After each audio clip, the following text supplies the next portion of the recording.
안녕하세요. C.S. 루이스의 고통의 문제 읽기 21번째 영상입니다. 지난 영상에 이어서 이번 영상에서도 자신들이 굉장히 친절하고 또 선한 사람들이라고 착각하고 있는 그런 현대인들이 사실은 그렇게 친절하지도 착하지도 않은 죄인일 뿐이라는 사실을 깨닫기 위해서 어떤 점들을 고찰해 봐야 할지 C.S. 루이스와 함께 한번 살펴보려고 합니다.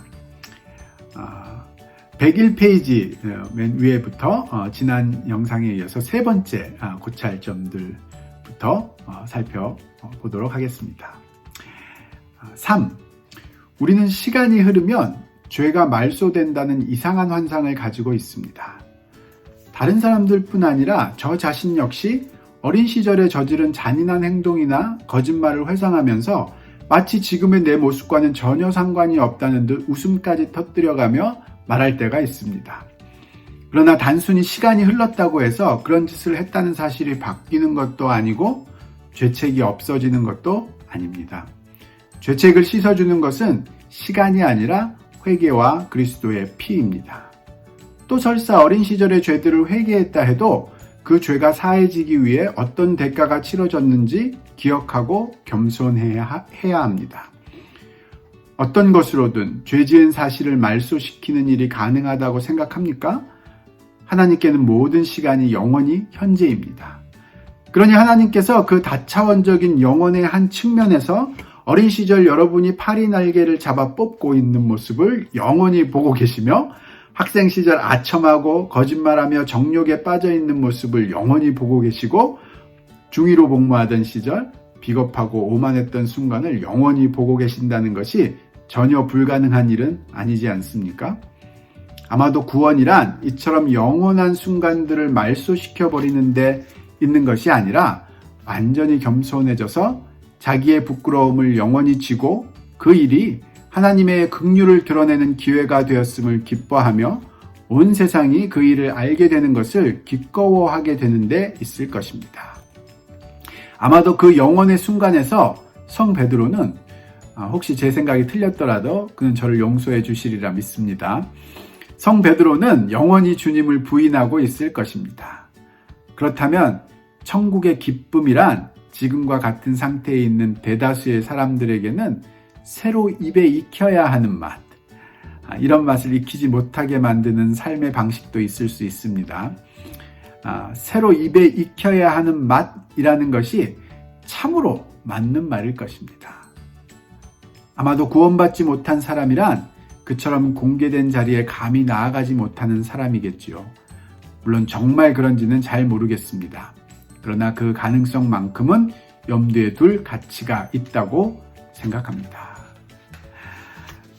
그러게요. 세 번째로 우리가 고찰해 봐야 될 점은 시간이 흐르면 죄가 말소된다는 그런 생각은 이상한 환상일 뿐이라는 것을 알아야 된다고 이야기합니다. 즉 인간의 죄를 씻어주는 것은 시간이 아니라 회개와 그리스도의 피라고 강조합니다. 그러면서 이 시간에 대해서 이야기하면서 재미있는 그리고 또 깊이 있는 그런 상상과 통찰을 우리에게 주는데요. 하나님께는 모든 시간이 영원히 현재입니다 라고 이야기합니다. 즉 우리에게 과거였던 것, 우리에게 현재였던 것, 우리에게 미래였던 것이 하나님에게는 모두 다 현재일 뿐이다. 그것이 바로 하나님이 시간을 초월해 계시는 존재라는 뜻으로 우리에게 이야기합니다. 이 말의 의미는 구원의 개념에도 영향을 미치는데 C.S. 루이스는 아마 구원이란 이처럼 영원한 순간들을 말소시켜 버리는데 있는 것이 아니라 완전히 겸손해져서 자기 부끄러움을 영원히 지고 그 일이 하나님의 긍휼을 드러내는 기회가 되었음을 기뻐하며 온 세상이 그 일을 알게 되는 것을 기꺼워하는 데 있을 것입니다 라고 제안을 합니다. 즉 우리의 과거의 잘못과 부끄러움, 또 미래에 지을 것 같은 잘못과 부끄러움, 또 현재 우리가 짓고 있는 그런 것들이 다 없어져서 구원이 아니라 그 모든 것이 드러났음에도 불구하고 우리 자체가 겸손해져서 그것들의 부끄러움을 영원히 질 수 있고 하나님의 긍휼이 드러나는 기회가 되었음을 인해서 우리가 더 기뻐할 수 있고 온 세상이 그것을 알게 된다 할지라도 그것을 기꺼이 받아들일 수 있는 그런 영혼의 상태가 되는 것, 그것이 바로 구원의 모습이지 않은가라고 조심스럽게 제안을 합니다. 그러고서 이런 상태를 천국의 기쁨, 즉 새로 입에 익혀야 하는 맛이라고 이야기를 하는데요. 그러면서 아마 구원받지 못한 사람들은 이런 새로 입에 익혀야 하는 맛 같은 그런 천국의 기쁨을 알 수 없는 사람들, 즉 그처럼 자신의 죄가 그리고 자신의 아픔들 이런 것이 공개된 자리에 감히 나아가지 못하는 사람들, 그런 사람들의 모임, 그런 사람들이 모이는 곳, 그것이 바로 구원받지 못한 사람들의 모임이지 않는가라고 이야기합니다. 여러분은 이런 제안에 대해서 어떻게 생각하시는지 모르겠습니다. 어쨌든 C.S. 루이스 말대로 그 가능성만큼은 염두에 둘 가치가 있는 것 아닌가 생각해 봅니다. 네 번째 고찰점에 대해서 또 계속 읽어가 보도록 하겠습니다. 우리는 수가 많으면 안전하다는 느낌을 경계해야 합니다. 기독교에서 말하듯이 정말 모든 사람이 악하다면 얼마든지 변명의 여지가 있지 않은가라고 느끼는 것은 자연스러운 일입니다. 만약 모든 학생이 시험에 낙제했다면 분명히 시험이 어려웠던 것이 아니겠습니까? 재학생의 90%가 같은 시험에 통과한 학교가 있다는 사실을 알기 전에는 선생님들도 그렇게 느낄 것입니다. 그러나 일단 그런 학교가 있다는 사실을 알고 나면 시험 출제자의 잘못이 아닐 수도 있다는 의심이 생기기 시작할 것입니다. 우리 중 많은 이들은 사회적 고립지대, 전반적으로 질이 좋지 않은 학교나 대학이나 부대나 직장, 그런 고립지대에서 생활해 본 경험을 가지고 있습니다. 그 고립지대 안에는 단순히 정상적인 행동으로 통하는 것들, 다들 그렇게 하는 걸과 같은 터무니없이 고결한 채 하는 돈키호테식의 행동으로 통하는 것들이 있었습니다. 그런데 그 좋지 않은 집단을 벗어나 바깥 세상으로 나오고 나면 그때 정상적인 행동으로 통하던 것들이 사실은 교양 있는 사람은 상상도 하지 못할 짓이었고, 돈키호테식의 행동으로 통하던 것들도 교양의 가장 낮은 수준에 해당한다는 끔찍한 사실을 발견하게 됩니다. 그 고립지대 안에 있을 때에는 양심의 가책을 느낀다는 것이 병적이고 별난 일로 보였습니다. 그런데 이제는 그나마 그런 가책을 느끼던 순간이야말로 유일하게 제정신을 차렸던 때였음을 알게 됩니다. 사실상 인류 전체라고 해도 우주 안에서는 미미한 존재에 불과합니다.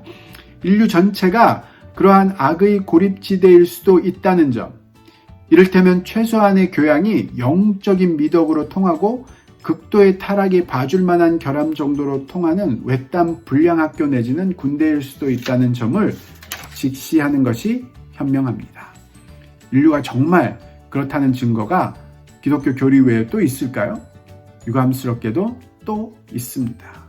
무엇보다도 먼저 우리 중에는 그 고립지대의 기준을 받아들이지 않는 기이한 사람들, 실제로 아주 판이한 행동을 하는 것이 가능하다는 심상치 않은 진실을 증명해주는 사람들이 존재합니다. 설상가상으로 이들은 심지어 공간적으로나 시간적으로 서로 동떨어져 있을 경우에도 주요한 부분에서는 서로 일치하는, 마치 이 고립지대 밖의 좀 더 광범위한 여론과 접촉하고 있기라도 한 것처럼 수상쩍은 기교를 발휘합니다. 자라투스트라와 예레미야, 소크라테스, 부처, 그리스도, 마르쿠스, 아울렐리우스에게는 공통적으로 나타나는 바가 상당히 많습니다. 셋째로, 우리 중에 이런 행동을 실천하는 사람은 없어도 이론적으로 이런 행동이 옳다는 데에는 다들 동의하고 있습니다. 우리는 고립지대 안에 살고 있지만 정의나 자비, 꿋꿋함, 절제를 무가치하다고 말하지 않습니다. 다만 우리의 관습 정도면 그런대로 정의롭고 용감하며 절제되고 자비로운 것이라고 말하는 게 문제일 뿐입니다. 이쯤 되면 이 불량학교 안에서조차 무시되고 있는 교칙이 사실은 좀 더 큰 세계와 관련되어 있는 것은 아닐까? 그리고 학기가 끝나고 나면 그 좀 더 큰 세계의 여론과 직접 맞닥뜨리게 되지는 않을까 하는 생각이 들기 시작합니다. 우리가 부닥칠 수 있는 최악의 상황은 다음과 같은 것입니다. 우리는 스스로 실천할 수 없다고 생각하는 수준의 덕을 실천해야만 어떻게든 이 행성에서 인류를 재난으로부터 건져낼 길이 열린다는 사실에 직면하지 않을 수 없습니다. 결국 외부로부터 고립지대 안으로 들어온 것처럼 보이는 그 기준이 사실은 고립지대 내부의 상황과 무서우리만큼 긴밀히 관련되어 있다는 점, 인류 전체가 단 10년만 꾸준히 덕을 실천한다 해도 지구 이 끝부터 저 끝까지 평화와 풍요와 건강과 즐거움과 안식으로 가득 찰 정도로 긴밀히 관련되어 있다는 점, 그 기준 외에 다른 것으로는 이런 일이 일어날 수 없다는 점이 드러납니다. 우리가 살고 있는 이곳에는 군대의 규칙을 사문이나 실현 불가능한 이상으로 치부하는 관습에 젖어 있을 수도 있습니다. 그러나 지금이라도 멈추어 서서 생각해보면 이렇게 규칙을 무시하다가 적군을 만난 사람은 자기 생명을 대가로 치르게 된다는 사실을 즉각 알아챌 수 있습니다. 그때가 되면 이전에 동료들에게 총 쏘는 법과 땅 파는 법, 수통에 물을 아끼는 법 등을 가르쳐 주었던 그 병적인 인물이나 융통성 없는 인물 또는 광적인 인물이 한없이 부러워지겠죠. 이번에는 네 번째로 사람들이 조심해야 될 점으로 수가 많으면 안전하다는 느낌을 경계해야 된다고 합니다. 즉 비록 인류 내에서는 이 지구상 위에서는 우리와 같은 사람들이 대부분인 것 같지만 그것이 고립지대일 수 있다는 개념으로 우리에게 설명을 합니다. 즉 그 고립지대란 삶의 기준과 도덕성의 기준이 실제와는 너무 차이가 나는 굉장히 저급한 것이 통용되는 그런 아주 불량 학교 또는 아주 질 낮은 군대와 같은 그런 모습일 수 있다라고 이야기합니다. 그러면서 사실상 인류 전체가 그런 고립지대와 같은 모습이다라는 것이 성경의 독특한 주장이 아닐 수도 있다는 증거도 있다고 이야기합니다. 그것은 마치 우리들 중에서도 때때로는 굉장히 기이한 사람들, 마치 외부 세계의 기준, 즉 진짜로 인간 생활 삶의 기준이 되어야 할 그 기준을 따르고 또 높은 도덕성들을 실천하려고 하는 그런 아주 판이한 행동을 하는 사람들이 나타나서 그런 진실들을 증명해주는 그런 경우들을 종종 보게 된다고 이야기합니다. 즉 이런 것들이 이런 사건들이 일종의 외부 세계가 실제로 존재한다는 그런 증거 같은 것이라고 우리가 여길 수 있다는 것이죠. 이런 생각을 하다 보면 언젠가 우리가 정말 그 외부 세계, 더 큰 세계와 직접 맞닥뜨리게 되지 않을까 하는 생각을 해볼 수 있다고 이야기합니다. 세 번째, 네 번째, 즉 시간이 흐르면 죄가 말소된다. 또는 우리와 같은 사람들이 수가 많으면, 나와 비슷한 사람들이 수가 많으면 나는 괜찮다. 이런 생각들이 어쩌면 굉장히 잘못된 생각일 수 있다. 라고 이야기하면서 마무리를 합니다. 다섯 번째 또 여섯 번째 이어서는 다음 영상에 계속 나눠보도록 하겠습니다.